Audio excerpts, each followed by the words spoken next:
इंसान बड़ा ही कपटी और चालाक होता है। आइए एक कहानी से समझते हैं। एक बार समुद्र में नाव में कुछ यात्री हो और उनमें एक फकीर था। नाव पानी के बहाव के साथ बिंदास बह रही थी। यात्री भी अपने आप में अपने कार्य में मशगूल थे। फकीर भी अपनी लाइफ में अपनी ज़िंदगी में गाने गा रहा था और उसको तो इस दुनिया से कोई मतलब ही नहीं था। लेकिन अचानक समुद्र में ज़्यादा बाढ़ आ गई। नाव हिलने डुलने लगी। ऐसा लग रहा था कि थोड़ी ही देर में ये नाव उल्टी हो जाएगी और नाव में सवार सभी यात्री आज समुद्र उसको अपने आप में समा लेगा। वैसे में सब डर गए। तो इंसान सबसे पहले डरता है तो अपने इष्ट देव को याद करता है। नाव में सभी लोग घुटने पे आ गए।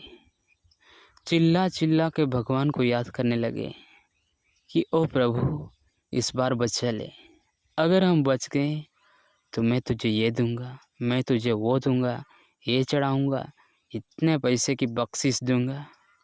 मतलब ये दुनिया बनाने वाले को ही रिश्वत देने लगे। लेकिन क्या करें, इंसान की फितरत तो ऐसी ही है। सभी लोग प्रार्थना में व्यस्त थे, चिल्ला रहे थे, आजीजी कर रहे थे। वैसे में फकीर को तो कोई पड़े ही नहीं थी।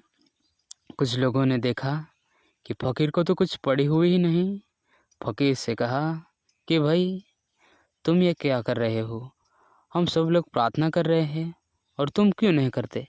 तुम्हें मौत का डर नहीं लगता? वैसे में फ़कीर ने कहा कि एक दिन सबको जाना है।